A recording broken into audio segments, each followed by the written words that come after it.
viewers, Tom and Evans here, Oceanside for the 2015 Strange Bedfellows comparison.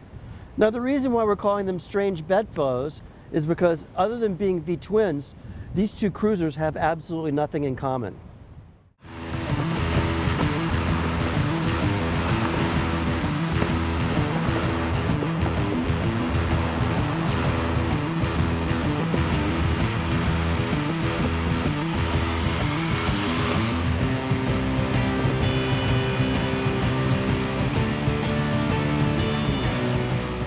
The Suzuki Boulevard M50 represents basically the essence of what cruisers were, say, 5 to 7 years ago. They were all big fat tires, chrome everywhere, wide body work. Everything was big and low and comfy and shiny.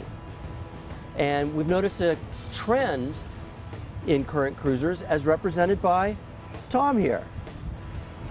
Yes, doing my best hipster impression for the day. Sans beard. But yeah, in front of me would be the Star Bolt C-Spec, and for sure, Evans, this represents kind of the new trend in cruiserdom. They launched the Bolt a couple years ago, and now they've got a couple different models of it. And this guy in itself, I mean, it's more cafe'd out, with kind of the below the triple tree clip-ons up here, and standard foot pegs kind of right below you instead of out in front as on the Suzuki. And it's got kind of the old school stuff too with the fork gaiters, and we even know the original Bolt was kind of reminiscent of the original Harley Sportster, and they've just kind of like taken that a step further into the cafe type area. But yeah, I really like what they've done with the styling of the Bolt to make it a little, I have a hard time saying it more modern, more current.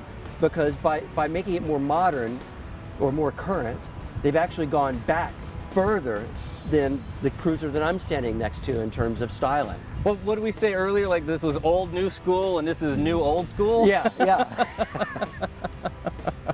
So what they also kind of represent is what you can get in this price range in terms of the different spectrum of cruisers. You've got $8,600 over here, $8,700 on the Star. Yep. And so, I mean, $100 a piece, no big deal there. Performance-wise, honestly, they're really close too. I mean, engine performance, what you're getting power-wise. Brake-wise? Yeah, they both have pretty lacking front brakes, actually. It takes an enormous squeeze to get some decent braking power out of them. Handling-wise, though, surprisingly, I think what we found is the Suzuki, with its feet forward riding position, is a little bit easier to go. It has a hair more ground clearance, which is kind of surprising.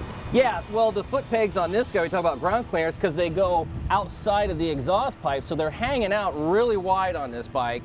And they're right below you. You would think the forward ones would drag first, but yeah, especially since the Suzuki has a seat height that's 2 inches lower than the seat height on the Star. But no, it actually has a little more ground clearance. That was the real surprise because the Star is going for a sportier image, and the Suzuki is a big couch. It's got a really comfy seat. The riding position is more upright and relaxed. And so bending it into a corner, I didn't think it would be able to keep up with the Star. And actually, in a couple instances, the Star was dragging and had a little bit more ground clearance, was actually gaining on you in the corner.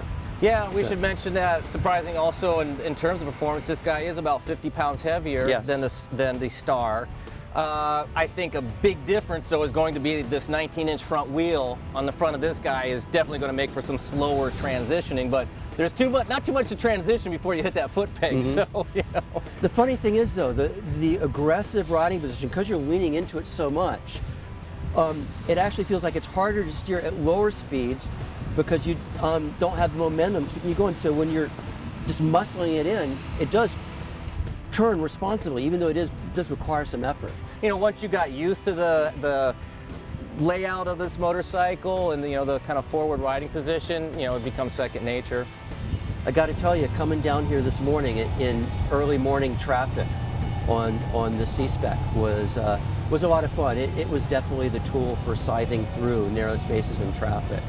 Whereas I think with this big wide bar, I would have had a different time of it. Well, in addition to what I was talking about with the fork gaiters, the Suzuki has got the more modern upside down forks compared to this guy over here. That's true. That's true. I mean, there's no adjustment on the Suzuki, but You know, both of them, you know, I think are suspended, you know, for the price range that they're in. You know, you can't complain, I don't think, a whole lot. Shifting. I think the Star has a snappier shift. It's a shorter throw. Yeah. It's got that really light clutch pull up there. Yes, really nice. Not that the Suzuki is difficult, but it is a little bit heavier. I like the Suzuki's instrumentation better than the Stars. The Stars has always that round LCD on the C-Spec and all the bolts. It's difficult to read in some lighting situations where the sun is reflecting on it, or just there's not enough contrast in there to really read it. So it takes your attention away from the road. I would have to say, in terms of, you know, styling, I like this kind of, you know, new old school look with the fork gaiters and stuff. This one certainly, it's got a more, you know, a greater personality, you know, straight from Star. You know, and that's also because of the sound of the exhaust. You know, this thing sounds like, you know, pretty milquetoast. Yeah, wet paper bag type of thing. This has actually got a nice little thrum coming from the stock exhaust. We should mention that there's a difference in the final drives on these two motorcycles. You have a shaft drive on the Suzuki and you have a belt drive on the C-Spec. And one thing I noticed also standing here is you've got two differences in cowlings. You've got a front headlight cowl on here with no cowl on the Bolt, and then you have on a C-Spec you've got a passenger seat rest cowling that, you know, will come off, and then you can put a passenger on. Well, you can't put a passenger on it right away though, because you have to buy the foot pegs. Okay, there you go. You do have to purchase the foot pegs with the Suzuki. Already comes stock with. That's right. Yeah, I think it just comes down in sort of a thematic difference. With the Suzuki, everything is sculpted and round and shapely, and with the Star, it's pared down and elemental, and just, you know, it's minimalist, trying to make everything as simple as possible and as basic as possible. And that really kind of sums up what this not shootout really is. It's more of what we said in the beginning is a, you know, just an overview of what you can get in this price range when it comes to, you know, say, quote, the cruiser market. Now, I don't want to get all ageist on you, but I do think that the Bolt might attract a slightly younger, more aggressive rider, maybe one that doesn't have a sore lower back. But I could be wrong, because I know there are young guys that like the feet forward riding position also. But I do think this is a more laid-back, sort of low-key cruising. So there you have it. If you would like a little bit more detail into these two different motorcycles and hear some more opinions about what Evans and I have to say, go to Motorcycle.com and read the story.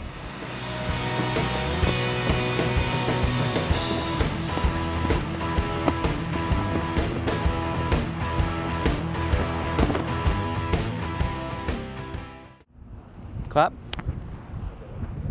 Is that a clap? There's a smack.